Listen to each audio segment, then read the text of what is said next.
Academician Jaime C. Montoya, President of the National Academy of Science and Technology, Philippines, academicians, my fellow academicians in the National Academy of Science and Technology, representatives from the embassies of Canada and Qatar, officials of the various governments, agencies of the government of the Philippines, colleagues in the scientific community,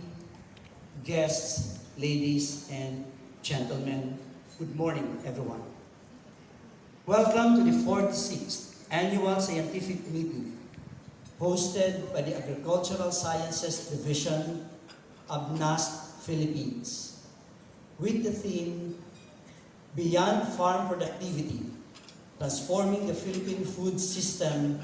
to Address Equity, Consumer Health, and Environmental Issues. I am academician Alvin Culaba, Vice President of NAST Philippines, and member of the Engineering Sciences and Technology